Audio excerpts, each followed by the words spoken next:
All right, everyone. Hello and welcome to Digital Secrets to Direct Mail. Victor and I are very excited to talk to you about direct mail marketing when it comes to really using it to enhance your internet presence for advancing your business. And as you can see, I just started recording, so we'll make this available for you afterwards if you want to watch it again. And I think we could take a couple minutes to introduce ourselves, go over some household things, and then we'll really get started into a lot of neat stuff that we are excited to share. So I tell you what, Victor, why don't you go ahead and introduce yourself? My name is Victor Clark, and I am the owner of Clark Incorporated. We are the hub for your business for managing your marketing media, things like print, web, and tablet. We try to make we help non-marketers market their marketing. That's what we do here. And for those of you that have not met me before, my name is Margarita Insco, and I operate an inbound marketing agency. And if you wonder, well, what is that exactly? It's about lead generation, but it's doing that through your website, through your social media connections, through email marketing. It's tying everything together by providing helpful information out there that people are looking for and drawing them to your business. So Victor and I are excited about teaming up together on this because we both have different areas of expertise. You can see I'm the internet lady. He's the print mailing guy. And even though we have a little expertise in those areas ourselves, those are where we're coming from. So you'll hear us share our perspectives from those two different places. And this is what we've got lined up for today in the agenda. Strategies of direct mail. Just want to recap that because some folks that have signed up for this session have never done direct mail, and we want to give them some insight in addition to the digital piece that can be added on to that. And we'll also be looking at some tactics. So there's overall strategy, and then there's just little tactics you can do here and there to help magnify what you're doing.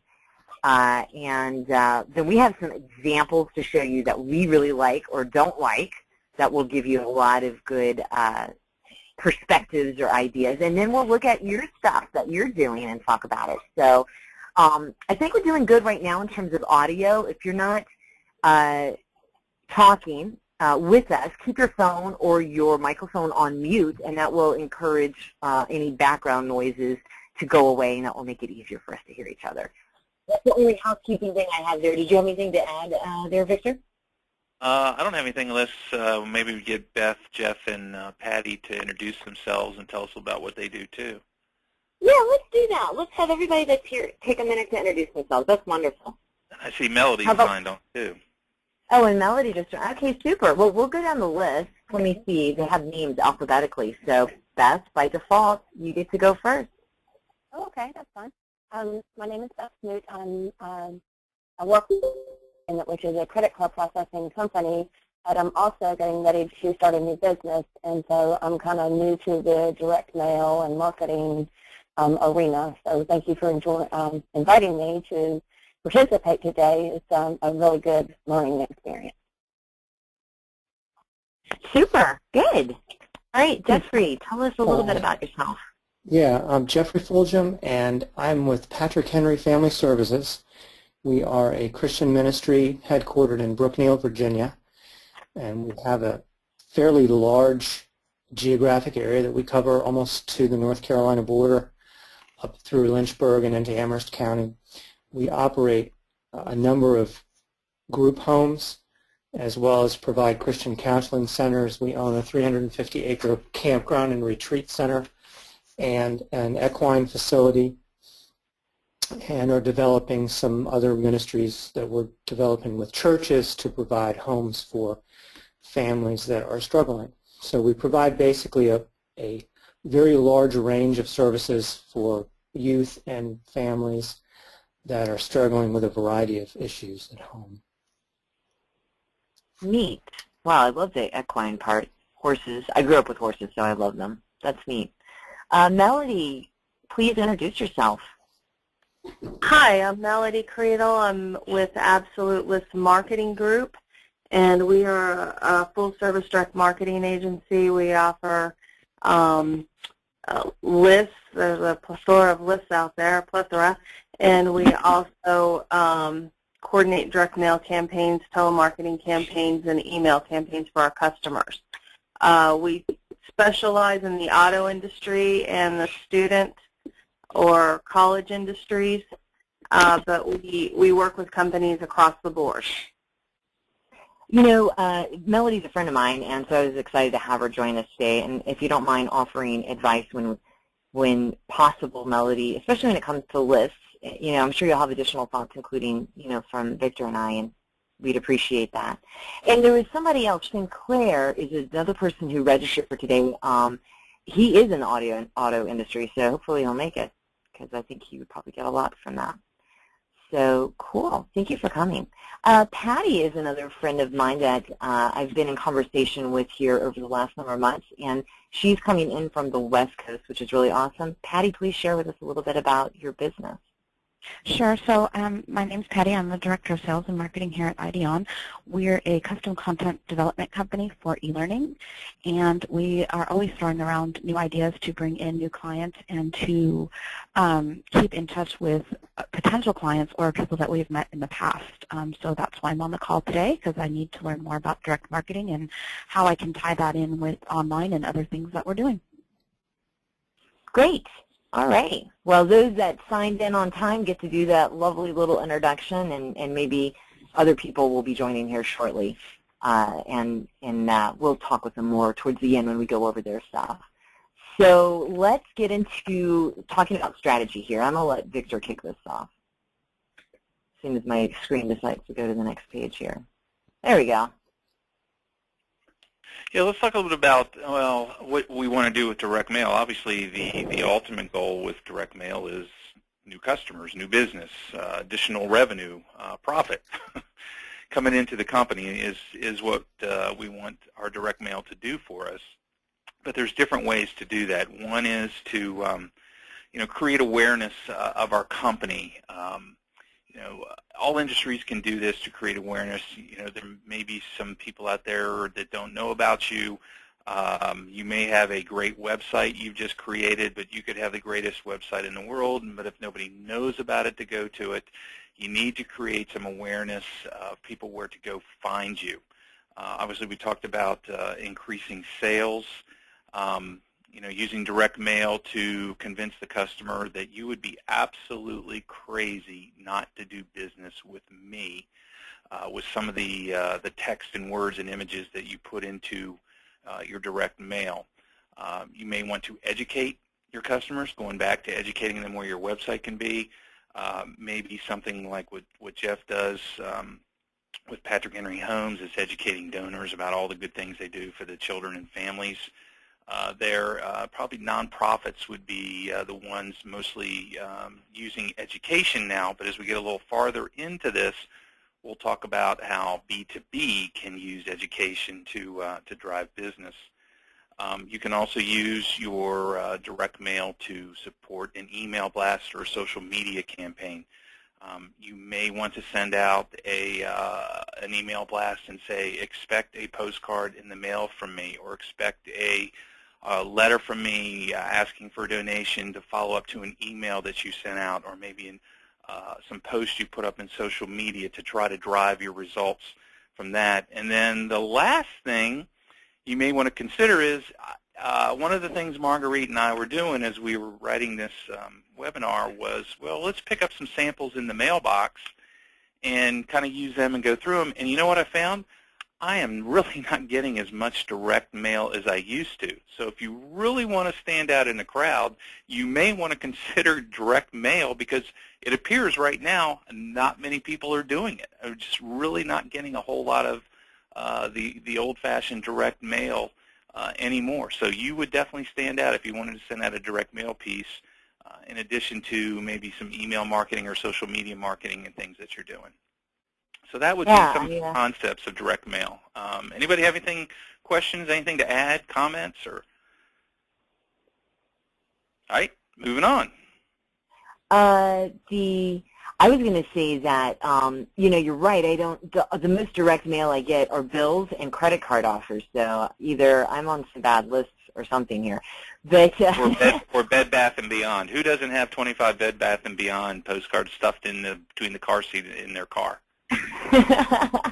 Actually, I need to get some. I haven't gotten any in a while, and we're going to talk about them maybe a little bit here too. I've got them on the list. The thing that is changing, though, about the world of marketing today is everything is going online. Everything is converging. If we don't create a system within our marketing where everything works together, then we're spending money on things that we're not getting a full return on. And that's really what this whole webinar is about. Can you get a full return on your direct mail campaigns? What is it, little opportunities or big opportunities that you could be missing? How you could spend the same amount of money on a mailing piece, but because you did something different, you get a greater return. And so we'll be looking at, of course, a lot of good examples of that. Now let's go in then from the strategy of direct mail into some tactics for success. What do we have to do, Victor, if we want to be successful? Let's talk about some of the things that you need to have a successful direct mail piece. And Melody, I welcome your comments if you want to jump in here as I go through some of these tactics, your thoughts on this. Okay. First off, you got to have a great list. The best lists are the in-house, homegrown lists. Of course, you can always supplement with rented lists. You can take those rented lists and you can slice and dice. There's all kinds of different ways you can slice and dice it. Melody could probably jump in here a little bit. What are some of the different ways the lists that you guys rent there, Melody? How can you slice it by like age, income, zip code, household income, those sorts of things? Exactly, yes. Consumer files, we've got everything from homeowner status, home value. We can actually get mortgage information. Business files, we have sales volume, employee size, ownership as far as female or minority.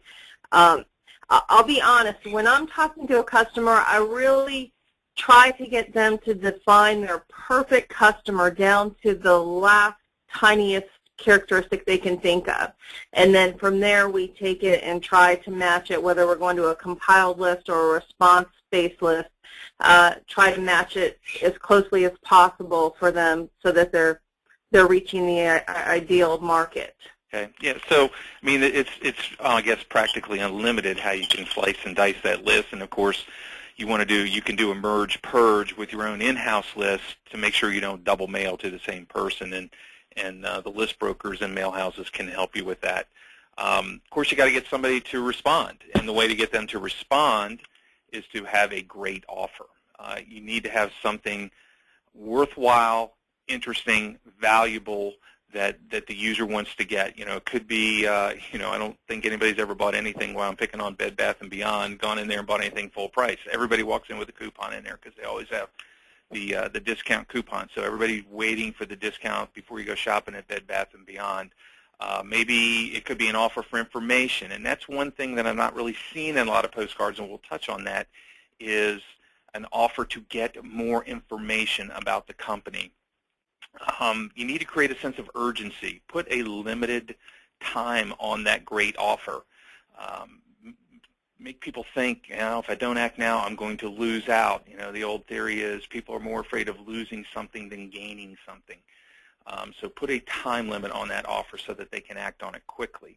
And then finally, you need some great design to draw people's attention. Great images, copy in there to get people to pick that up, take a look at it. And what I've noticed, one little piece of advice now, if you really want somebody to pick up a piece, put a picture of a dog on it. I don't know what it is. People love dogs. Dogs get attention. True. Finally, you want to follow up. You can do all these things right, great list, great offer, urgency, great design. But if you don't follow up, it's probably a waste of time and money. Could you expand, Victor, on follow-up? Are we talking about plan on doing at least 2 or 3 mailings over a span of time, or what are some other examples of that? Margaret, you kind of faded out, but I think what you're asking was describing what type of follow-up. Yeah, you need to don't expect a direct mail piece to work the first time you send it out. You need to send out multiple pieces and begin to develop an image so that people begin to expect the next piece that's coming out. It takes a couple times to make an impression on a person to remember you. You know, and it could be a personal phone call following up, an email following up. Do the reverse of what we talked about earlier. You know, instead of sending out a email and then a postcard, you can send a postcard and then follow up with an email. So they're expecting that email and don't just click off of it in there, in your inbox. Cool. All right. Can you hear me any better now? Yeah, I want to make sure before I go on. Oh, super. Okay, so we've got some examples here. Let's start off with this one from Victor's mailbox. This is one. This is an interesting one. This is a postcard I got from a company called East Coast Web Printers, and it's just really all about them. Nothing much that really says how they're going to help me, how they're going to make my life better and easier. It's really all about them. And a funny little side note about this, I actually tried to take them up on their offer, and I called them, and you know what? Nobody ever called me back. And Wow. I called, as the owner of Clark Incorporated here, I kind of felt like the owner of East Coast Web Printers needed to know that, and I called the owner of that company, and he said, oh my gosh, I can't believe it. Let me check on it and call you back. And guess what? He never called me back. So here's a lot of postage, printing and mailing. They got me, but nobody ever called me back. Wow. That's amazing. Now, I want to take responsibility for the typo that's on here. Victor told me about it, and then I thought I fixed it, but I didn't. So Yeah. That was my fault. I'm sorry. Make sure before you send out a direct mail piece there are no typos on there. I forgot to put that in there. That's right. We didn't say that earlier. You got to get more than one eye on it. Tell me a little bit about this Robin Clark. Robin's your wife. Robin's my wife. My Calpe. What's this URL that's a subdomain? Well, they've created a personalized URL where you can click on and go to it and get more information. And, you know, it still didn't really tell me a whole lot about what East Coast Web Printers was going to do to help me. It was still all about them. You might have put my wife's name on it to get her attention, but it really was still all about them. So this is a good example of attempting to tie something internet-based into this offline, marketing strategy. But what's lacking is personal, or making it personal and making it relevant. Yeah, it was a good attempt, but just didn't follow through all the way to the end. That's interesting. All right, so here's one that I just got recently in the mail, and as you can see, it's one of those standard postcards that you get from realtors, and they've just listed a property in your area. And the idea is maybe if you're thinking about selling a house and you see this, you're like, oh, maybe they could sell my house too. Or if I know someone that's looking for a house, I can say, hey, there's this house right down on my street, So that's why realtors do this, and it's a very good practice for realtors. They've been doing it for ages. Now, what I like about it is it's good photographs, really nice shots of the house, interior and exterior. It's nicely done with the the colors and the layout on the postcard, and I could see that it was probably kind of low cost because it's a pretty small postcard, and they did a bulk mailing of it. And it's very easy to target this list. It's purely geographical and maybe some income level. So you're getting this to the right people, even if you don't know if they're buying or selling, but you're definitely talking to the right people. Some things that I thought could be a little different. You can see the logo is listed twice for William E. Wood on the front and on the back. And on the back, where that little description is of the property, there's not a lot of space to put very much, right? So you got to use the real estate for what's the best use. And why would we need to duplicate the logo? Something else could be done there. And what I think is the easiest thing and the biggest thing that she missed is she could have said, check out my Facebook page. Because I went to Bev's Facebook page. It is nice. She's got all this really good stuff that she does, like pictures, houses that she sold, people that she interacts with. I mean, you get to know who Bev is, and you've never even met her. And that's what realtors really want, is to build a relationship, even if it has to start virtually. So, if she had done that, because people are doing research, right? Let's back it up and think about the buyer. I want to sell my house. Bev just sent me a postcard, and she's selling a house down the street. I think I want to reach out to her, but I don't know her from Adam. Let me do some research about her. and then I do a basic internet search. But that's not going to give the results that are probably going to be the most beneficial for Bev. If she said learn more on Facebook, then I would have gone there to begin with and read about all the personal comments that people have had with her and experience with her. So that's the big thing that I think is missing. Could have been a QR code, could have used a bit.ly link to track that, to see how often people were scanning that with their phone. And even one other option, just taking it a step further, is if she had some sort of helpful ebook for anybody that's thinking about selling their home, some little blurb on that. They could have gone to her website to download it. Now she's got a solid lead that she didn't have to pay someone else to send her. She got it herself through her own marketing, and she can own that lead. And it's a qualified one because they're thinking about buying or selling in the near future. So Postcard went out there, left a lot of opportunity, I think, on the table. Victor, did you have any additional thoughts? No, I think you hit it all there. Super. You can see I have Can I a lot ask a to say. question? Yeah. Okay, because I'm new to this is Beth, and when you mentioned, use your available real estate on this postcard, there's a lot of white space on that. I mean, are you limited because of the postage or whatever on these postcards as to where you can fill up? Obviously, you can fill up the other side where the picture of the house is, but are you limited on the other side as to where you can actually, put some good stuff? I'll answer that one, Marguerite. There is a white space area that there's a lot of postal regulations of how much space you have to have, left, right, top, bottom, for addressing in that barcode you see on there. But I don't know why. There's still plenty of space above where you see the address is that she could have put more copy text images there. I don't know why that was left open. But yeah, so the answer to your question is yes, there is more space you could have used on there, and yes, there is a limit to what the post office will allow you to put on there so that you meet their addressing requirements. Perfect. Thank you. Great question. All right, Victor, tell us about this one that you got. This came from a company called W.A. Stratton. They build buildings and redo roofs. If I actually owned a building, I might have been a good customer for them. But I don't own the building. So first off, they probably didn't sort their list very well. But that aside, they didn't really put any sense of urgency or an expiration date in it. There was no real call to action, no offer. It was just sort of a positioning postcard. Hey, one day if you ever think about building a building or putting a roof on, then, here we are. It just didn't cause me to do anything to take any action. Now you see at the bottom they also put another personalized URL, that web page link that was personalized to me to go visit and follow through to the logical end of what's in it for me to use them to re-roof the building. So, I like the images.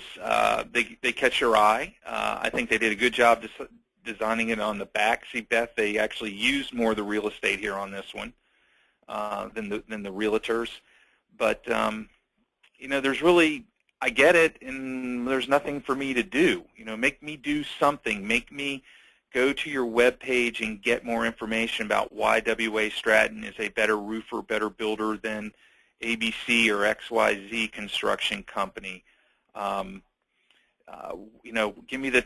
me go to your web page and give me the top 10 reasons why, if you're not don't own a building, why you should be considering building your own building, the benefits of ownership versus leasing office space, those sorts of things. It just didn't follow through to the end again.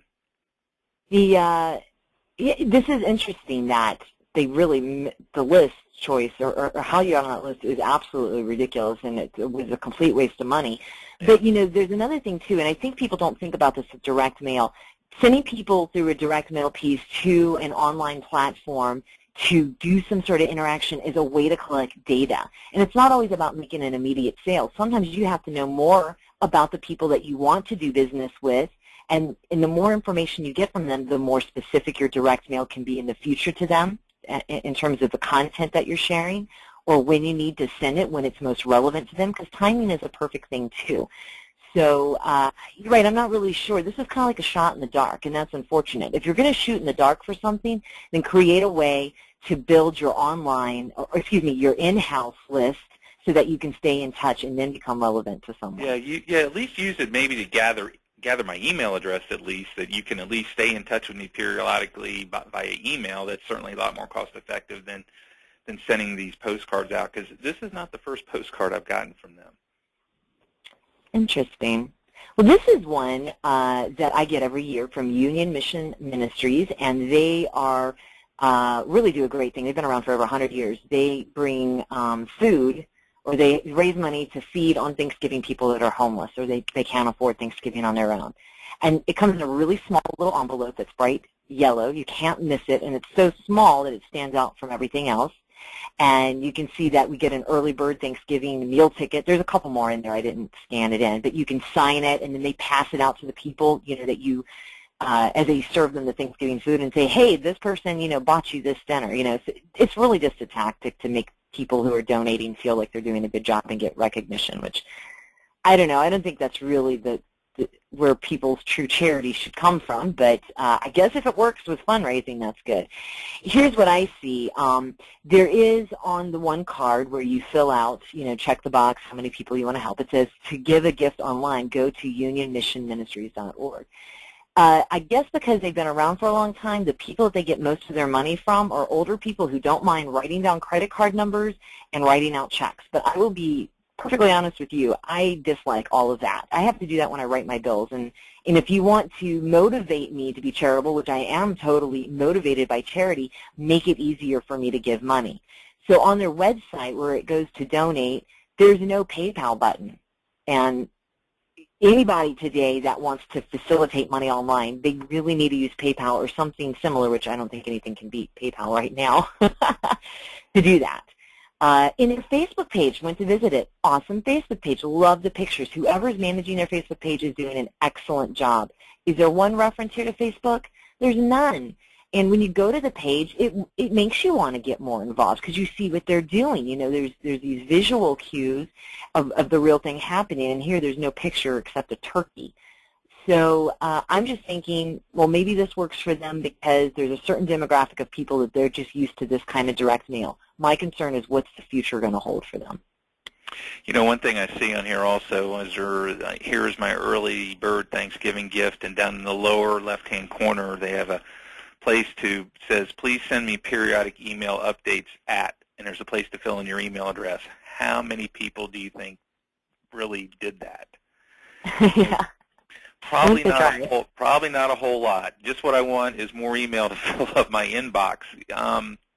Give me a reason. Make it a call to action. Give me a reason why I should give you my email address. Give me some information back that I want to part with that valuable email address. Yeah. You're filling up my mailbox and my inbox? Yeah.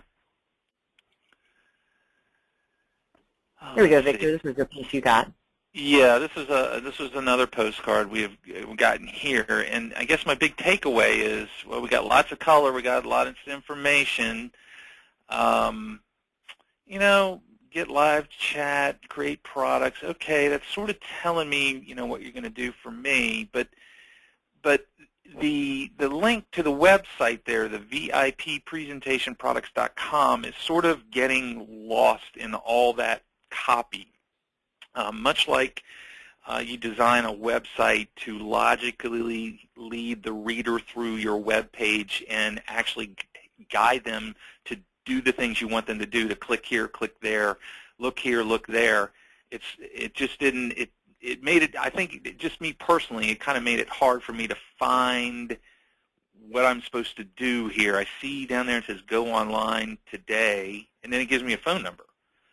Call us or go online. Well, the web address is somewhere else. It just didn't quite logically follow for me as a an uneducated reader here what I'm supposed to do next to find their web page.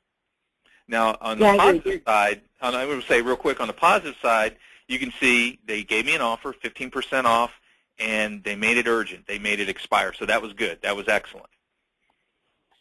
Yeah, and I was going to say there's some design issues here, but they did do a specific call to action, why, an order code. So they are collecting digital information now on this individual that takes action on this this offer. And so hopefully if they're targeting the right people with this information, businesses or individuals, then they actually will get some results from it. Right.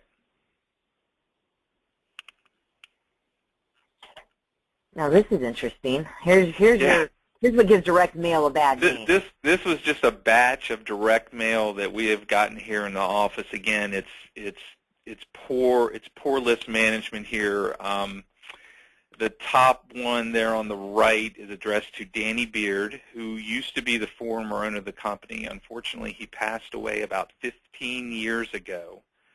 And then I'm really not sure who Ms. Danny A. Clark is either. I don't know where this I don't know where this comes from. It's a combination of my wife, Danny Beard, and me, and they even misspelled Clark. So if when you're personalizing something, please make sure you spell people's names right. Wow, that is amazing. Bad. No cleanup on that. We can't even help them with the digital stuff. No, I can't even. I don't even know where to start with that one. Oh my gosh. Okay, so this is one that I get quite a bit from merchant tires here, and it's obviously that the campaign is designed to drive business into their door, get an oil change. You got a $20 reward card when you get the premium oil change, which I like that. They don't list the standard price, though, so I don't know. I'm like, is this an $80 oil change? Now, here's what I do like. They sent this card to people who are current customers, so we've been there often. This is their own database. They didn't buy this list. And if you look at the back side, which is on the right hand at the bottom, you can see it says, Eric, that's my husband, and last time we changed the oil, this was your mileage, this was the date that it was done, give us a call. See, they know how to send this card out to people when they're looking to get an oil change. This is what makes this direct mail campaign very valuable. It's timely, and it's bringing me something that I could use immediately as you bring it to me. And they've got other coupons here, too, for services and tires. So if you're thinking about that, and this is a higher ticket item, then we can go ahead and get that taken care of, too. So it says schedule an appointment online. Let me see. Where did it say it on the front here? But there was no link to do so. Let me see if I can find that. There's a lot of stuff going on in this card too, and it's kind of when you have to really dig to find something. Right. Now here's the thing: is that they have a really cool website where you can put in your type of car and on all the data on your car, like mileage and model and everything like that, and then we'll sign you up for automatic emails to give you reminders too, or give you recommended products that. From searching for a particular thing in their online store or a local store, that they can pull it up very quickly because they know exactly what kind of vehicle I have. I thought it was a really nifty tool. There's no promotion here on that, or, come put your car in the garage or something. I mean, to me, it seems like it's a fantastic tool that's not utilized. It would be easy to add that here somewhere on this direct mail piece. Did you have any other thoughts, Victor? No, I do like how they could personalize and they know when it's time for you to change your oil again. The card may be just a little bit too busy. There's a lot of information packed on that. It's kind of hard to find what you're looking for. Less is more in a lot of cases. Let's not try to do everything. Let's give them one call to action, one reason why they get the card, one reason or one thing that we want them to do, and the path or the action that we want them to take to do that, and the results they're going to get. And that's the best type of card, definitely. All right, here's another one that you got. Look at this, some QR codes. Yeah, I am here to be the defender of the poor, downtrodden QR code. They have tended to take a beating here recently, but I think it's because they have not been used appropriately. I think a QR code is a great way to connect the printed world with the digital world. It's a way to quickly link to your web page or a landing page to collect email addresses, to collect information. Going back to the Thanksgiving dinner, in return for giving you my email address, you're going to give me something I value in return. Like, for example, Steger Creek was offering a 10% coupon. You know, a lot of times you'll get coupons in the mail, you run out to the store, and the coupon is left laying on the kitchen counter. And you go, rats, I forgot that coupon. I didn't stick it in my wallet. I didn't stick it in my purse. It's not in my car. I forgot about it. But how many people leave home without their cell phone? My answer is probably next to nobody. Everybody has their cell phone with them. So if you got this mailer from Steger Creek, you could either take this printed coupon in or scan that QR code, and that coupon was saved in your phone. Everybody has their phone with them. You could walk into Steger Creek. If you didn't have the printed coupon, show them the coupon you had saved on your phone by scanning that QR code. Nationwide Homes did a QR code also that took you to a landing page to collect potential builders, people considering building a home on their own property. Typically the failure in QR codes is, well, these are kind of basic QR codes. People say they're ugly, they're black and white. You can go in and create them in colors. You can drop logos in. You can do a lot of things to make them integrate more with your design, put some color into them. The other thing that QR codes have failed on is people just sort of slapped them on anywhere, and they went to the home page of your desktop website. Well, there's two things wrong with that. You're scanning this with a mobile device, so you need to take them to your mobile site so it displays on your mobile phone. But second off, don't take the user to your home page. That's not helpful. That's just not good information. Take them to a page you have built specifically that relates to the offer you sent them of why you convinced them to scan that QR code.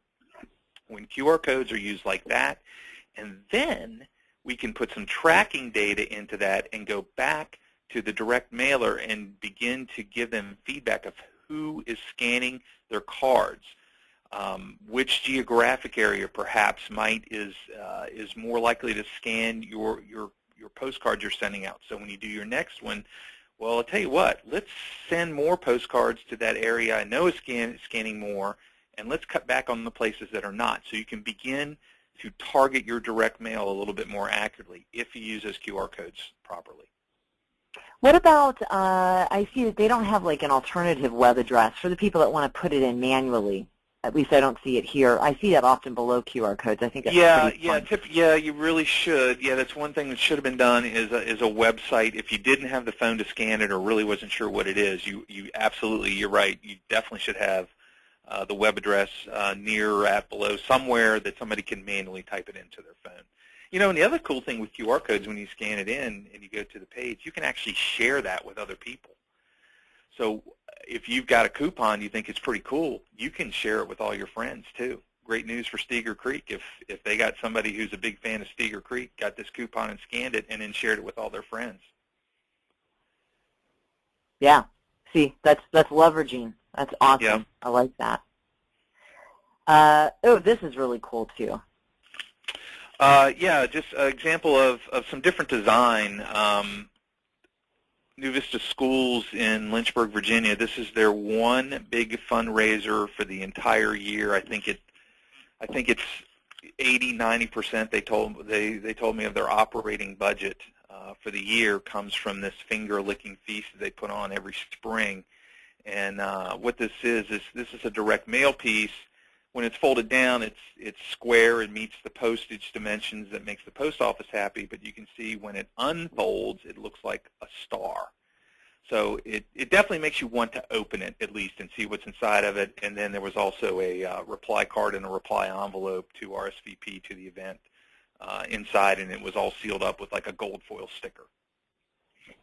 I still don't understand why they don't have some sort of online payment system. I don't know how big this is, you know, if it warrants that or not, Yeah. but I'm always looking for electronic, man.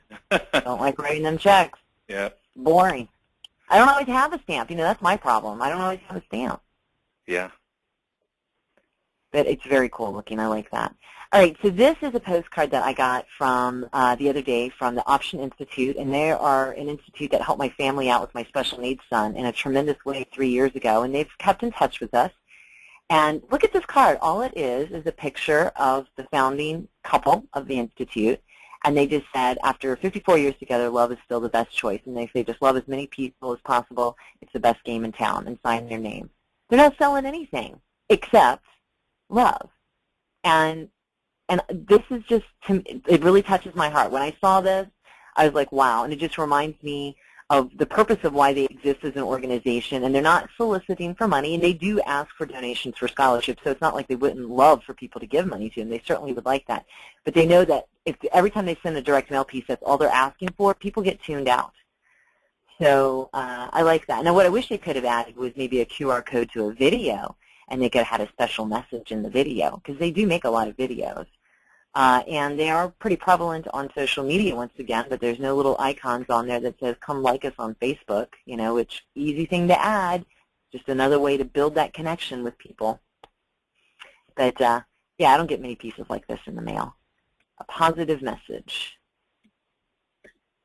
All right, well, I think we're coming down on examples here because we are getting ready to talk about the folks that are participating in this webinar. This is the last one, and I just thought that this was the best example of the worst direct mail ever, well, besides a couple that you had there, Victor. This is for B2B marketing, and you can see that it is from Internet Corporation Listing Services, and for $65 a year, they will make sure all of your website address is submitted to 25 established search engines. They'll do it on a quarterly basis. And down at the bottom, I can, you know, check the box for 1 year, 2 years, 5 years. Wow. Now, they did manage to pick a domain name that I no longer own and I don't care for, and they did manage to mail it to the wrong LLC, so it was the wrong domain for the LLC that was associated with it. And all of this is very faceless, right? I mean, there's a web address right there. It says, inquiries, you know, visit this website. So I visit the website. It's very outdated. No personal information. You don't get anybody's name attached to anything here. And, of course, this triggers just a lot of issues, like in terms of wondering if this is a legitimate business. But here's why they do this. Because it works. People that are ignorant about what it means to work with search engines, and they're just desperate to get their website to perform better or something like that, I could see this as being like, oh, this is easy, it's only $65, you know. And there's no promises here about what they're going to do in terms of verifying the results with you, you know, like we send a quarterly statement, or you can sign in on the website, and you can always see what's happening, you know. And then, of course, they're not with the Better Business Bureau, and just a quick internet search here. And there's even some people that said that they did not like this marketing tactic, which looks like an invoice or a bill when it's not that at all. And they do say no. They trick you into opening it? Oh, well, no. Initially, I knew it was a piece of junk mail to begin with. I threw it away, and then I actually pulled it out of the trash for this purpose. This is like the worst way to ever do direct mail ever, ever, ever, and make a bad reputation for your business. All right. Did you have any additional thoughts there, Victor? No, I was just wondering if they tricked you into opening. Nothing makes me more angry when it looks like some official document from the government or something, and I open it and it's, you know, it's not relevant. I don't like that kind of direct mail, me personally, when they trick you into opening something. Yeah, I think I'm less likely to buy from you when you trick me into opening it. Oh, goodness. All right, so the first business that we're going to talk about here is Patty. You know what? Patty and I had a nice conversation yesterday, so she filled me in on a lot of things. And if it's okay, I'll do a quick introduction, Patty, and then if you want to add anything to it, you can. All right, so she works for an e-learning systems business where they do customized e-learning systems for larger corporations, at least mid-size. And who she's targeting, or the people that they do business with, are director level, VP level, and they work in the training sphere of a corporation. So there's very specific people that they have to talk to be able to make a sale, and they're the person that they have to influence too. Now, they don't do a lot of direct mail currently, which makes a lot of sense because this type of selling is extremely or very relational, meaning the first time that they meet somebody, it might be 6 months to a year before they actually do business together, because it takes a lot of trust to develop this B2B relationship, because there's so much on the line for the company that's buying the system. and there's a lot of work that goes into it for IDEON to deliver it. So where they do use direct mail is before trade show events. And if you've ever done a trade show before and you haven't done mailers before that, it's a really, really solid concept. It's a way to kind of get people engaged in your company and set some expectations before they even get to the trade show. And what Patty has told me that they've done is a lot of different tactics, handwritten notes, postcards. Something that they're doing too now is after the event, the trade show event, during the trade show they meet people, but you don't have a lot of time to talk to them because it's all the thousands of people walking around, like a couple of minutes to make that connection. So if we give them a heads up on a postcard to come see us, that's good, and even offer a gift at the booth, it's a way to really ensure that they'll come to the booth there and we can shake hands and invite them to an event after the trade show, like wine and cheese, or happy hour, but it's just for invitation only, and then that's where the real relationship building can start happening. So I like what Patty is doing so far. I had some additional thoughts just to take it to another level. Let me stop and see though, Patty. Did I miss anything that you think is important to point out? No, I mean, it changes every time I do a show because, of course, I'm trying to see what's going to work best, so I'm always open to new ideas. Okay, cool. And you're right, every show is different, the sizes of them, the type of people that are going to be there, so it makes a difference. So what I'm thinking in a possibility for a future show, and I think this would work better with a bigger show, is how can we get more points of contact to happen in the marketing stage up to, when you actually do that event after the trade show, when you're sipping wine and eating cheese, because they're more likely to sit there and drink a glass of wine with you if they've had more ways to engage with you prior to that point. And I really like the special gift idea. What she's done in the past is provided like books, tour books of the area there locally, so everybody's coming into town and they've got, coming from her company, a special gift of how to enjoy yourself or things to do in the city while you're here, which I think is great. But I was thinking we could use a different kind of gift to help you qualify your leads a little bit better. So you get your lists like you've been doing in the past. You can get them from the trade show, and you go through it, and I know that they already really target who they want to connect with because that's number one priority before you go to a trade show. Know who already you want to do business with before you get there. And then in the direct mail piece that you send to them, the postcard, I would suggest telling them that, here's my booth, and, we want you to come see us, and we have a special gift for you. But to get this special gift, you need to go online and register. Now, you have to make the gift special enough to do it. So, for example, there is a book by Doug Harward and Ken Taylor, and Doug is a leader of trainingindustry.com, and he wrote a book about what makes a great training organization. And I bet if we talked to Doug, he would be happy to donate, or for a very little cost, provide a bunch of signed books of his to give away, because it's going to make him look a lot better in his company. And the person that really wants that book is going to be the person in your target market that you want to attract. And when they also sign up on this landing page from the postcard, it could be a QR code that takes them there or a web address. We could even put in that landing page a short little video that plays when they open up the page. And here it is, it's Patty talking, and it's this, I can't wait to meet you, or we're looking forward to this event, and here's something special we want to give to you. So we've created now a visual way for them to relate with you. It's not, you're not like a faceless entity anymore. Now you're a person. I've done that one. Like, thank you. Oh, you have? I've used the Layer app. Well, I've used the Layer app. I don't know if you're familiar with Layer app, but Layer app, it's kind of like a QR code, and I've put those on things at the booth, and on the back of it there's this Layer app that you can run your phone over, and it comes up with a personal thank you for visiting my booth, and it's a video of myself. And so to flip it around, I could absolutely do that on a direct mail piece. I like it. Oh, that is cool. Now they're going to know who to look for when they get to the trade show, because they'll know your face at that point, and they'll know your face. And part of finding out who my audience is and who I'm going to connect with is I always go to LinkedIn and I look at their faces so I can recognize them in a crowd. It's just something I do. Smart. So that's something else that I do. And then what you could do after this, because now people are signing up, yeah, I'm going to be at the trade show. Yeah, I'd love to get a signed copy of that book. You take that information and you research them on LinkedIn so you know who they are and how qualified they are, and you send a follow-up email because now you've got their opted-in email permission to use their email, to send them a reminder right before the trade show. Hey, looking forward to seeing you, and now it's personalized, right? More than the direct mail piece. And then even maybe with that follow-up email, if it's somebody that you definitely want to invite to that post event, you could put that in the email, whereas the other people that, they don't quite fit it and you want to kind of narrow down the number of people at that post event, they don't get that email message. They just get a, hey, we'll see you at the trade show type of thing.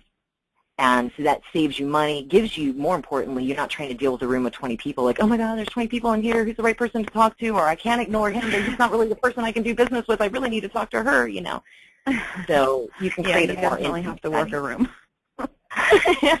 Make your job easier.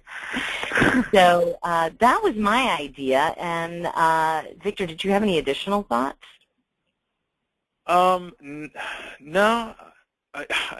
I'm sitting here thinking, I said, I think Marguerite's pretty much hit them all here. Well, we've had time to discuss, though, so I think that makes it easier. Okay. All right. Oh, she cheated on me. Okay. Yeah. Well, I sent you an email yesterday. Just teasing, of course not. Yeah, some of these examples I think you're going to hit the home park on more anyway. Because we each know, Victor and I each know different people that came to this event more than others, so we can speak more into that. Actually, Marguerite, in the interest of time, maybe the people that aren't here, maybe just move on through and get to the ones that are here, because I think we're running short on time. Yeah. What do you think? Yeah, that's a good idea. All right, so we'll skip. Poor Nancy. She really wanted to be here. I know that because she was sending me some messages earlier. Sherry, all right, we'll see if we can come back. Maybe at the end we'll go over these if anybody wants to hear them, because Sherry said she wasn't able to make it this morning, but she did want to hear what we had to say. And the same thing with Shannon. So, Beth. Beth, okay. Beth is working, and Beth, jump in here when I say something wrong. She's working on a new concept that she would do some shopping for some folks who just don't have the time or mobility to get out, and wants to set up a website so that they can go online and place those orders. She will go pick the order for them, handle everything, and then make the delivery to the client. And one of the ideas we've been talking about is direct mail, which I think is a big reason why Beth wanted to get on the webinar today. Was initially her thoughts was to just sort of target a geographic area, because I don't know if Beth was really familiar with how much mail lists can be sliced and diced and get down to the fine detail that more than just the homes in the area that she thought she could deliver to on a timely basis.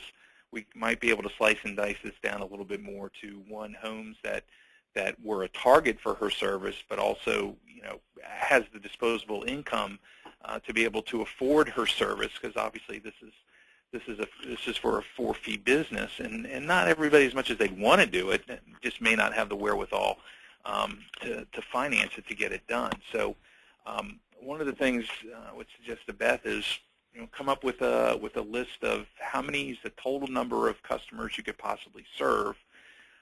Break that down into a geographic area where you can make deliveries on a timely basis. But also, if there's a specific type of customer you're looking for, maybe it's more likely that folks in a higher income could afford your service, or maybe folks in a higher household income could afford your service. Those sorts of things. You probably want to target nonprofit organizations and, trying to think who else, maybe doctors' offices and those sorts of things for folks that need help with home delivery of goods and services. And one of the things I was thinking, Beth, kind of along the lines of what Marguerite was saying, is potentially you might want to consider putting a QR code on that postcard that goes out with a video of you explaining your services, because if you think about it, there's going to be a lot of trust put in you or whomever's making deliveries that are going to be walking in to these folks' houses. You just don't know, who's walking in. So if they've got an image of you or whomever's making the delivery, so they know what you look like when you show up to the door with the delivery, they know that yeah, you are who you are. You say you are. Links to maybe the bonding and licensing you may need to deliver the service that you're looking for. Maybe even some links to some fun things, some ebooks, information. Maybe I'm assuming some of the folks you'll be delivering your products and services are maybe elderly folks that don't really get out a whole lot.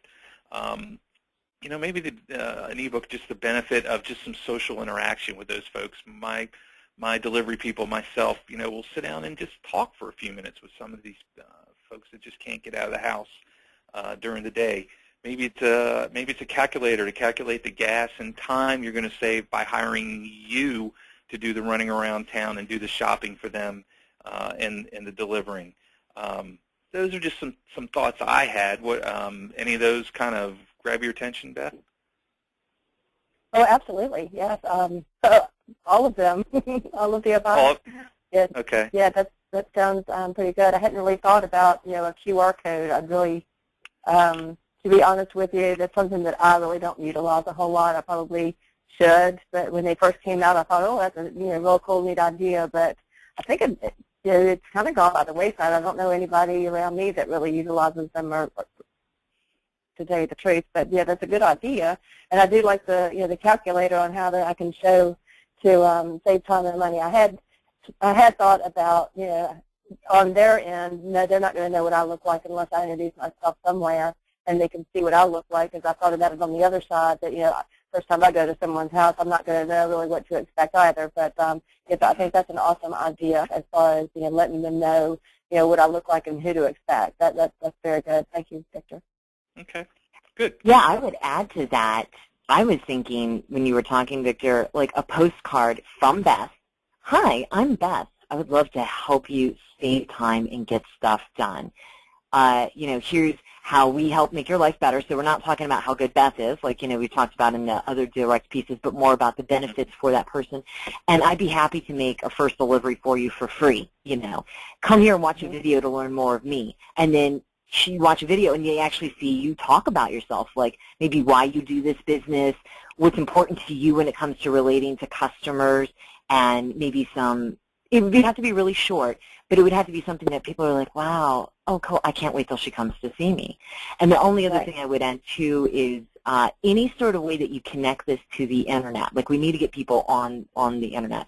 We have to think about demographics that we're targeting and the ways that they would do it. Like, is Twitter the right market for this? I don't know. Is it Facebook? Is it go type in a website address? Is it to use a QR code? I would think about those things a little bit more because we have to kind of make sure our channel fits, what their usage is.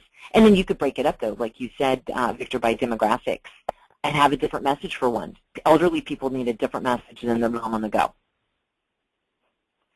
So those are my thoughts. Cool. All right. And Jeff? No, wait. Is Lisa here? No. Okay. There we go. Jeff sent me some samples. Did you get those, Marguerite? Put them in there? Oh, no, I'm sorry. Okay. Wait. I did see them. I'm sorry. I didn't know I was supposed to put them in here, though. Okay. Jeff sent me some samples. Jeff is with the Patrick Henry Boys and Girls Home, and what they do is, Jeff explained it earlier, boys and girls and families that need a safe place to live and learn.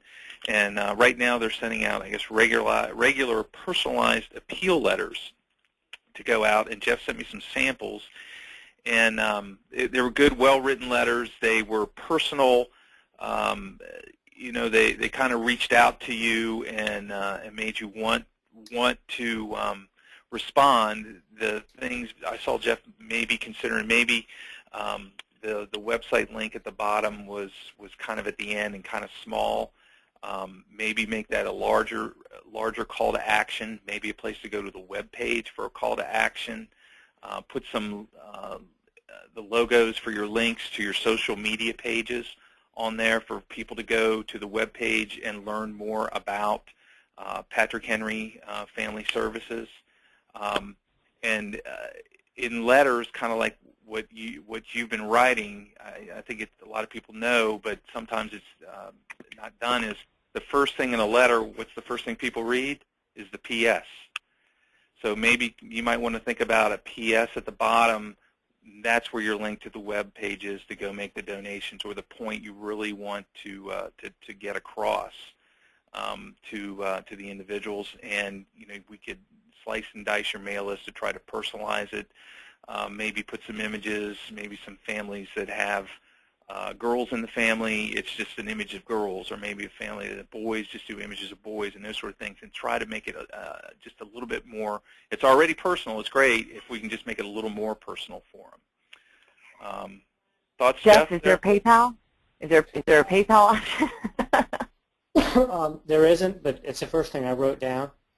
Awesome. We kind of have an interesting dynamic going on because we have historically been supported by a lot of very elderly people who are now unfortunately passing away, and we're trying to replace those donors, and also trying to engage those donors' future generations.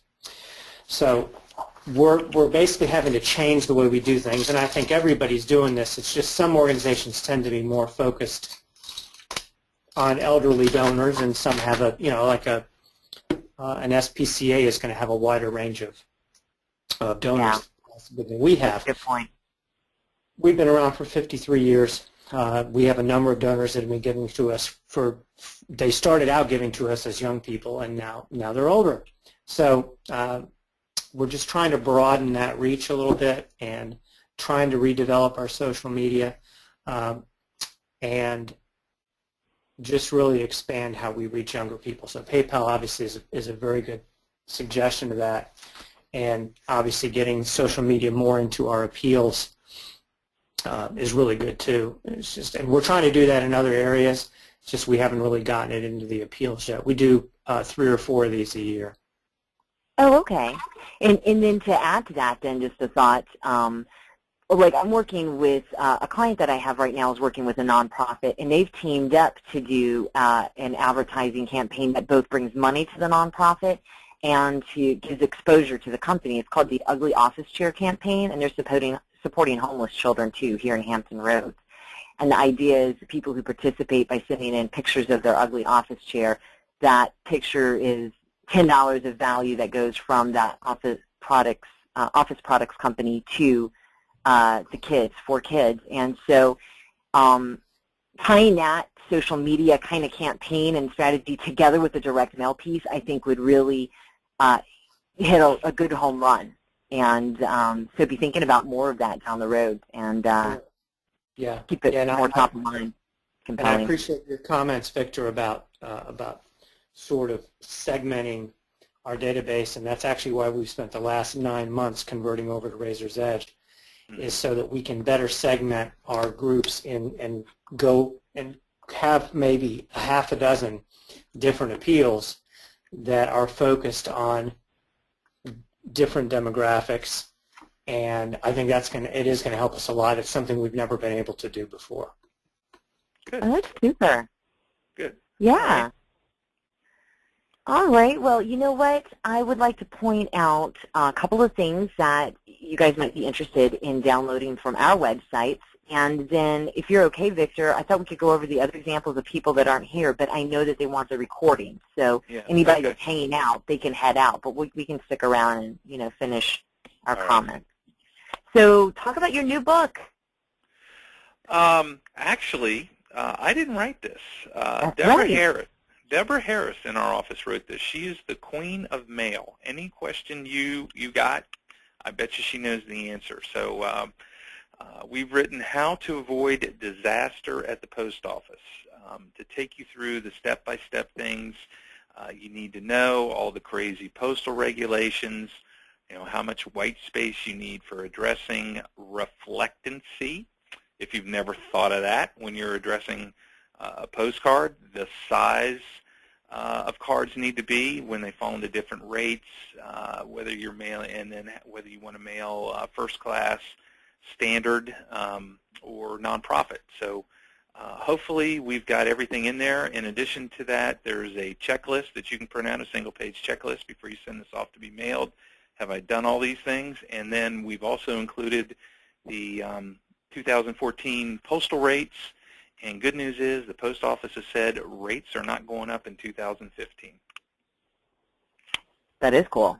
Now, this is available on the resources page of your website, but what we'll do is we'll email everybody the links to this along with the recording of the webinar, too. So if you want to wait for that, or if you want to go immediately, just go to the website. Can I give a 30-second plug for Deborah? Absolutely. Sure. Sure. Victor knows I doubt anybody on this call has done more business with Deborah Harris over the years.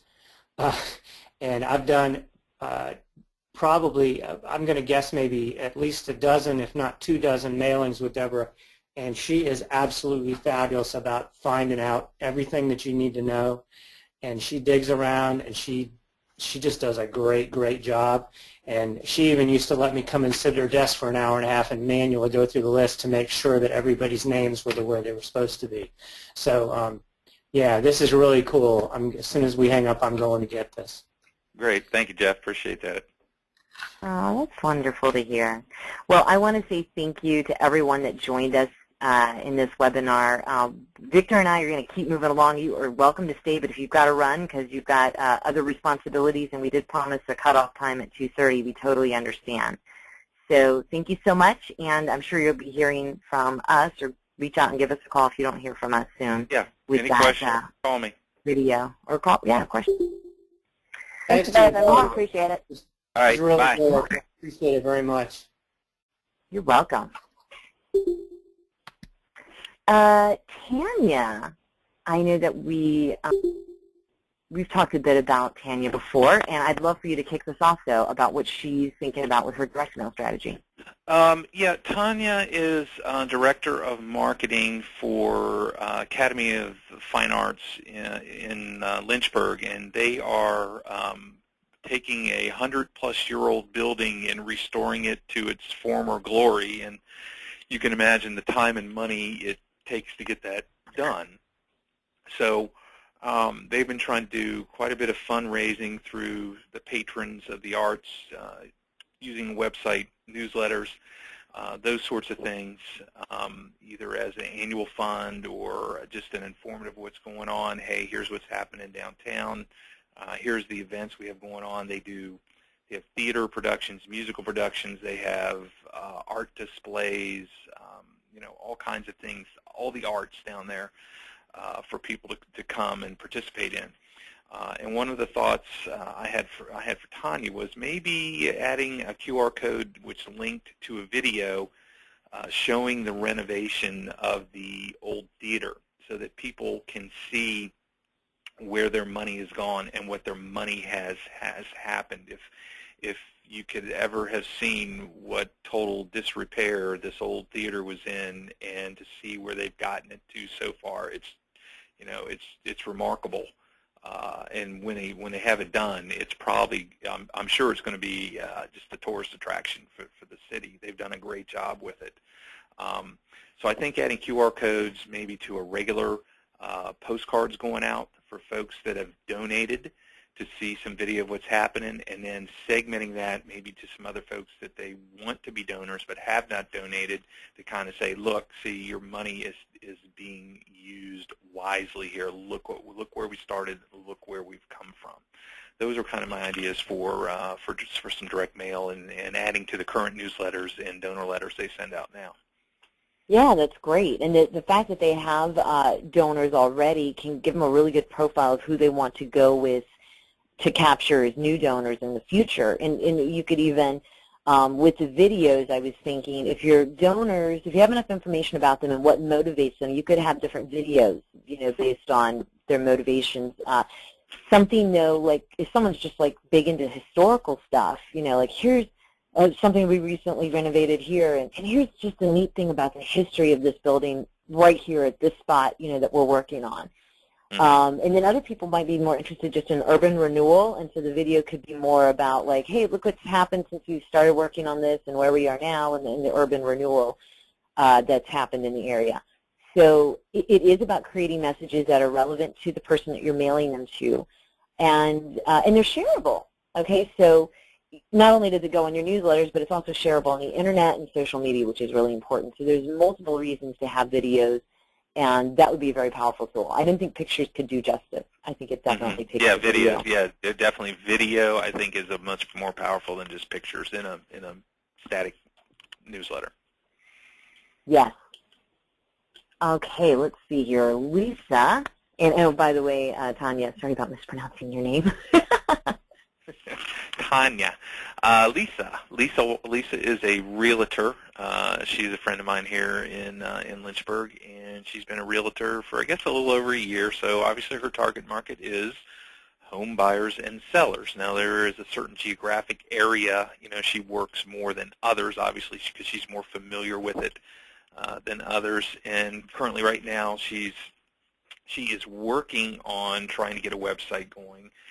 But spending a lot of time networking at referral group meetings and Kiwanis Club meetings and Rotary Club and those sorts of things, trying to get her name out to meet people. One of the things, and she had been thinking seriously about direct mail, and again, Lisa did not quite grasp how much we really could segment mail down for her to hit specific areas. So one of the suggestions I had made to her is let's do a segmented direct mail. Maybe not so much, because how often do people sell their houses? How often do you get a hit when somebody's really selling their house? It's probably few and far between, but maybe try to get attention if they know somebody else, a friend of theirs, a family member, or somebody that is trying to sell their house. Hey, I got this postcard from Lisa Watson, and she's given me a lot of great information, like here's some things to think about when I'm landscaping. If I invest this much in landscaping, my return on investment is X plus something, or here's a painter or list of reputable painters that you could go to. And a really cool thing is I don't know, for lack of a better term, I call it a home redesigner. And maybe you're thinking about selling your house because that room is cramped and it's dark and it's ugly. But there's people called home redesigners, and they go in and they take your existing furniture and pictures and lights and rearrange it in a different way, but using the stuff you already have. And a lot of people are just amazed at what their house looks like. Like, well, maybe I don't really have to sell it. And I think that'd be a good way for Lisa to get some goodwill and trust from those folks, saying, hey, she's just not in for herself, she's in to help me. Let me see if I can help her by referring her to somebody who really does want to sell their house. Yeah, I agree. I can count, I know as many realtors as I do financial advisors, and for me to refer somebody to somebody, a realtor to somebody, I mean, I don't know where I would begin except for, I guess I would try to figure out, okay, which realtor do I know that I think might get along best with this person? Right. And that's if they're asking for a referral. But what's super easy, I can tell you this would be really easy. Someone says, yeah, I was thinking about selling our house, know any good realtors or something, or I just hear they're selling their house. I'd be like, hey, I know this person who's got this checklist of how to prepare, a year in advance for selling your house, or 6 months, or what's the best way to make the most money selling your house, and Lisa wrote it herself, and there's no other. It's just doing something different. And Lisa, I guess I could speak to you directly. You got to do something different from every realtor out there. Networking groups are great, but I don't know what your goals are in your business. There's so many ways you could do it. You could own a neighborhood, and you just become best friends with that neighborhood, and you work that neighborhood, and that's your thing. Maybe you want to do lead gen online, and you pay Zillow and Trulia tons of money to send you leads, and then you work to convert those. Maybe you want to convert people on your own website, and how would you, structure that and manage those leads and follow up on them? I think direct mail could help in all of those, in a lot of those scenarios, maybe not all of them. It could do a lot, but I would want to know a little bit more about your overall strategy for the future, and then figure out how can direct mail enhance that. And of course, it all has to go back to the internet. and building that credibility, just like I showed with Bev, right, in that postcard. The opportunity she missed there with the Facebook page. So hopefully you're doing that, though, Lisa. Get a really solid Facebook page going for yourself, and so people can get to know you, at least in a virtual sense. So those are my thoughts there.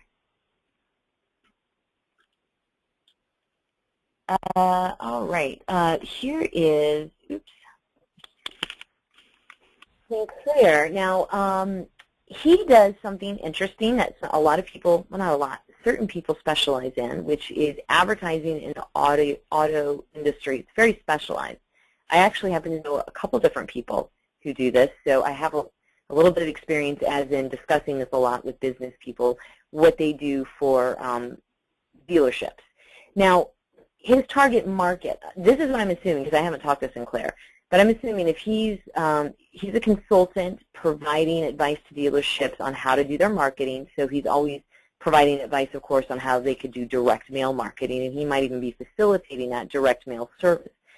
And I know that a lot of people in dealerships tend to send direct mail to people that have expressed interest in that particular make of the car. So if I bought a Dodge or if I bought a Ford, then that's the kind of direct mail I should be getting is, this is the latest and greatest Ford that just came out. Particularly the people that are buying new cars on a regular basis, they're the best people to be mailing to directly. So I'm going to, since I didn't get to talk to Sinclair about this specifically, I'm just going under this assumption since this is a pretty standard way of doing direct mail. And the idea is it drives people to the dealership, right? I'm driving a 2012 Ford model of some sort, and I get in my mail that 2014 is coming out, or 2015, I guess it would be now. And it's available right down the street, 5 miles from my house. Just come give it a drive. You know, here's the new awesome features about it. And I love my Ford, I got to tell you, but I don't mind an upgrade because it's about time based on, you know, the number of miles on it and how much I can get out of it to do my upgrade. That would send me to the dealership. So I'm assuming that this is all just like very standard way of doing marketing, so that's why I'm making all these assumptions here. Some thoughts.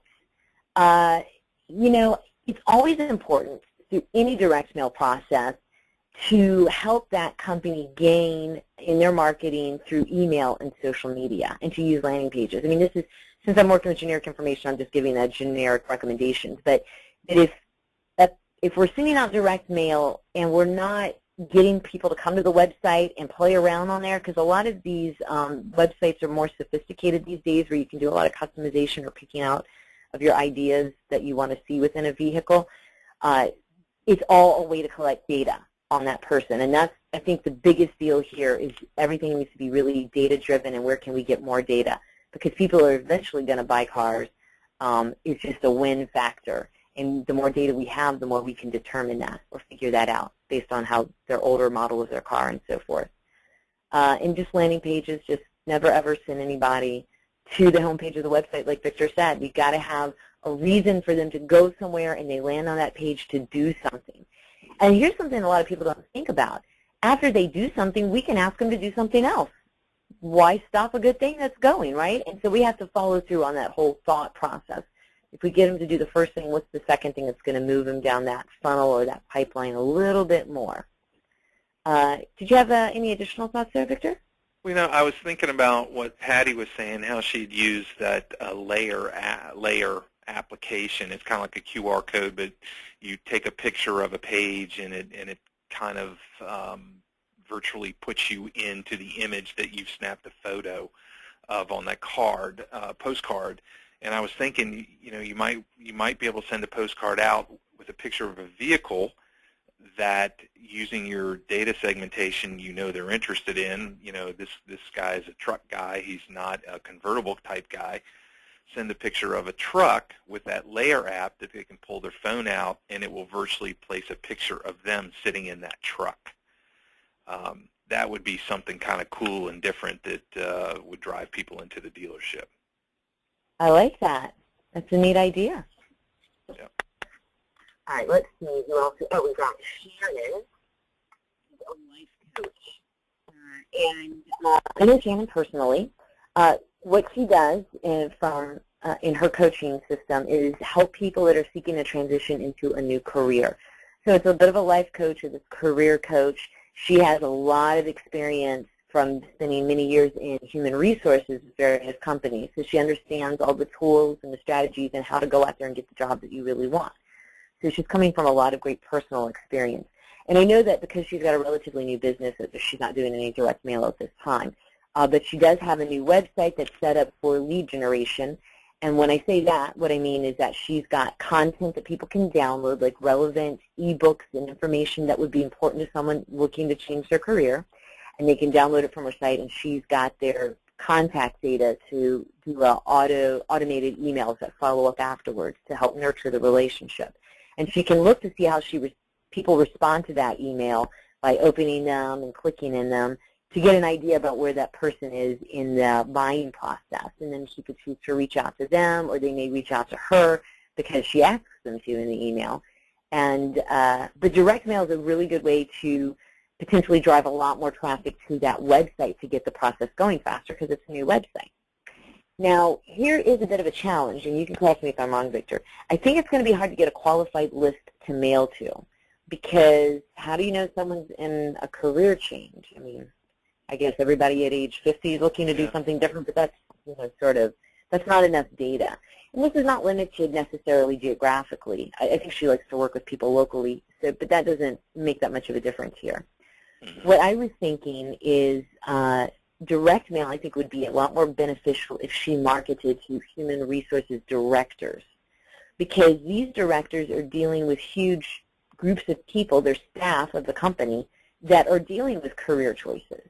And maybe they would love to have an outside source that could come in and just help with their staff in terms of working with them personally to develop them to move up the ladder. Maybe the human resources doesn't have that inside the house, to spend that time with them to provide that consultative coaching advice or looking at their past, what educational courses are you taking, what position are you applying to next. And they could refer Shannon to their employees, maybe that the employee would pay them directly, or HR could hire them directly and do this as a service in-house. Now, that's not the only thing, but a lot of companies also do, if they do downgrades or cutbacks, or what do you call it, or letting people go because we can't afford all of them. Right sizing, I believe, is the right term. Sizing. Yeah. Companies that do a good job at right sizing they don't leave their employees out in the cold. They help them transition to the next job or possibly the next career, because everybody knows in 3 months or 4 months we're closing this office here in Tampa or something like that. And so Shannon can then be that go-to person that comes in and delivers training, or is that person that can work with people individually to help them, especially, it doesn't have to be the frontline employees, which is kind of sad, but it could be people in middle management too.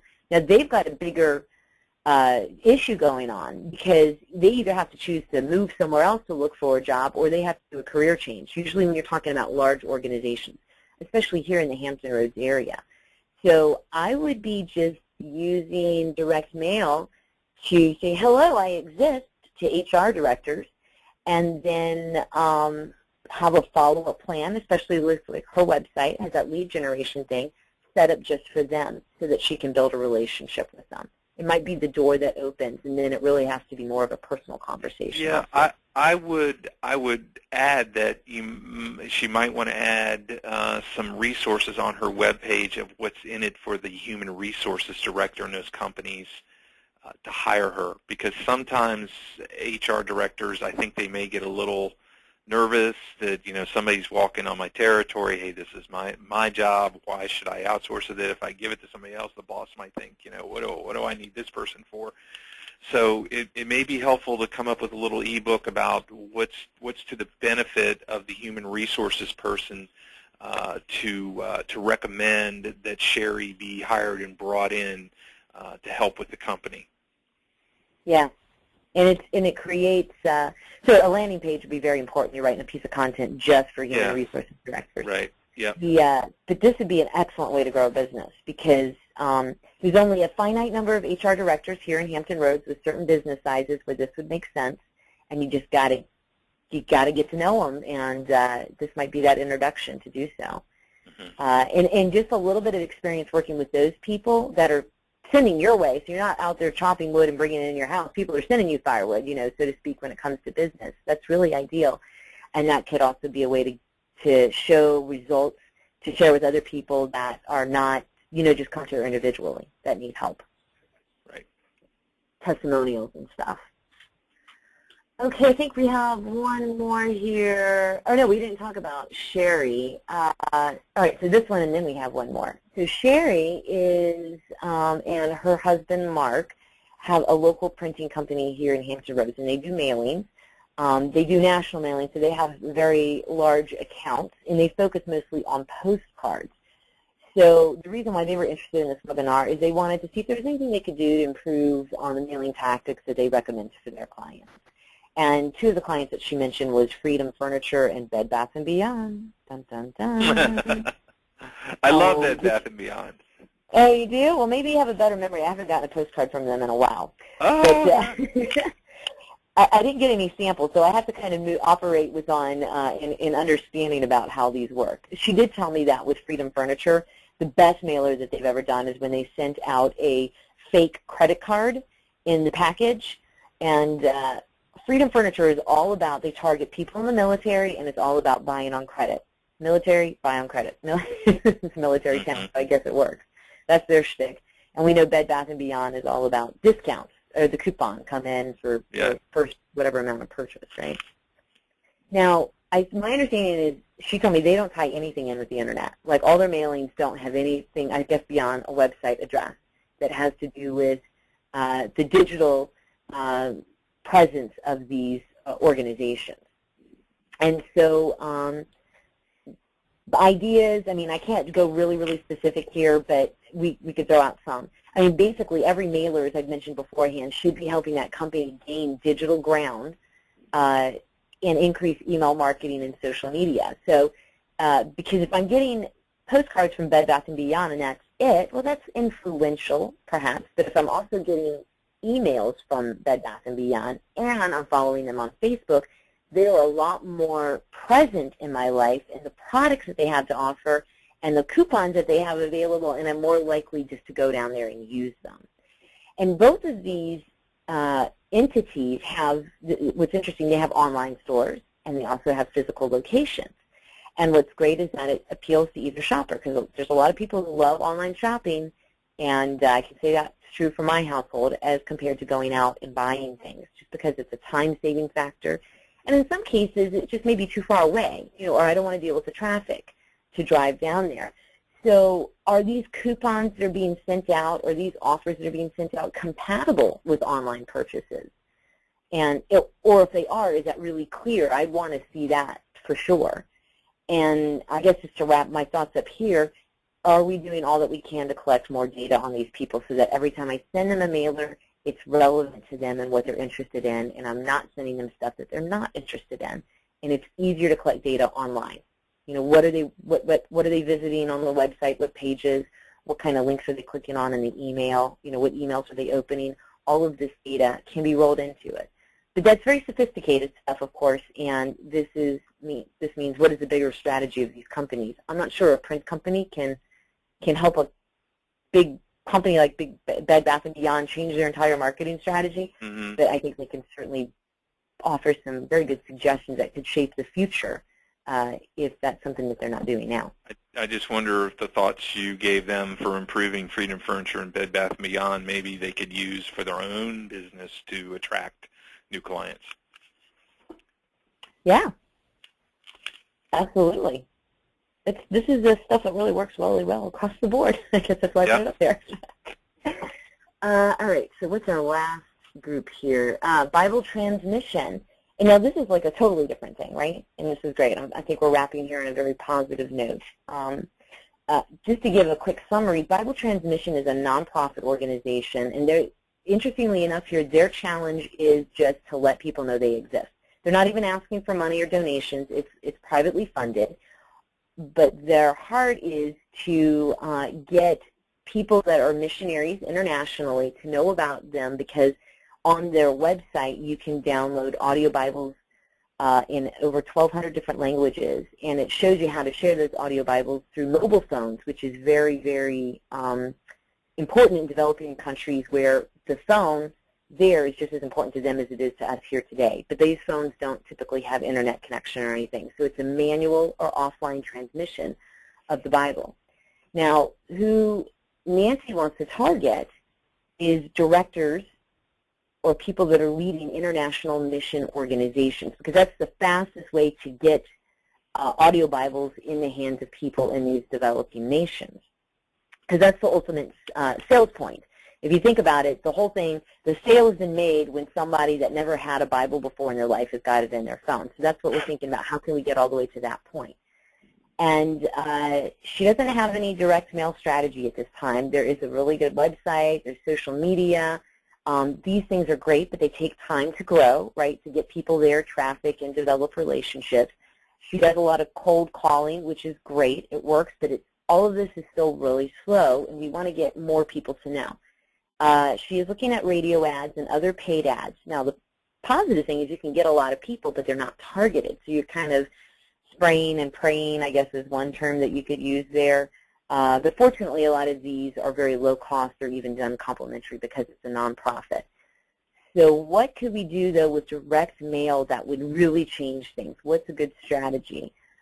Something that I would love to see is a really good purchase list, carefully filtered, carefully cleaned up, making sure that we're not sending mail to people that really wouldn't be influential with getting the audio Bibles out to missionaries, okay? So maybe a church is too small, they don't have a mission function, or they just have one missionary. Let's spend our money on maybe the church or the organization that has 50 missionaries, for example. And then this postcard, the worst thing you could do is just send them a postcard and say, hey, we're Bible Transmission and this is what we do, come check out our website. To me, that would be almost a waste of time because these are very busy people. They've got a ton of priorities, and to add on extra work for them, even though it's for a good purpose in what they're doing, it's still overwhelming. And so what I would do instead with this postcard is I would customize it to speak just to director-level people and say, there's a webinar that we want you to attend for 20 minutes, and it's all about how you could be doing more to get Bibles in the hands of people that don't have one. Now, it has to be some sort of value statement that just totally resonates with the director, because that's where their heart is. That's the reason why they're in this type of business. And we go directly to a landing page where they could sign up for the multiple times that the webinar is available. And the reason to do it live is because you want to be able to respond and answer questions that they may have. But we're going to make it flexible at different times, and we're going to make it very short. So you could see that it's a very specific call to action or reason that's going to advance their business. And even if they sign up, they don't attend the webinar, and you see that was a great example today. A lot of people weren't able to make it for one reason or the other. We still got their contact information, and they can be followed up with in a personal phone call or an email. So if I was ever going to do direct mail for Bible transmission, this is a strategy that I would highly recommend as a start. There's more things that need to happen to complete the cycle of the sales process, so to speak, but I think this would catch attention. Yeah, I wouldn't send out more than you couldn't do some sort of follow-up with them on a timely basis. Maybe if it's so many, you might want to stagger the mailings in batches so that you can make sure you make a personal follow-up in, like a week's period of time before the recipient forgets who you are and the postcard they received. Very good. And this is something that could be done on a regular basis, like every 6 months. And you clean the list for the people who have already been through and responded, because sometimes, the piece of mail gets there and they're just not ready for that yet, but 6 months later, now they're more open. Right. So, all right. I think that was everybody. Man, we had a lot of people here sign up, and I'm hoping that those of you that are listening have found this helpful. Thank you for sticking all the way through. If you have, feel free to jump around, listen to other parts again if you need to, or reach out to Victor and I with additional questions. You can see we're easy people to talk to, and we are always ready to help. Any other thoughts for me, Victor? That's all I got. I'm glad everybody came. I hope everybody got a little piece of something here, and it was a long webinar, but I hopefully if you came away with a little piece of information, it was worth it. Great. All right. Have a great day. Okay. Bye.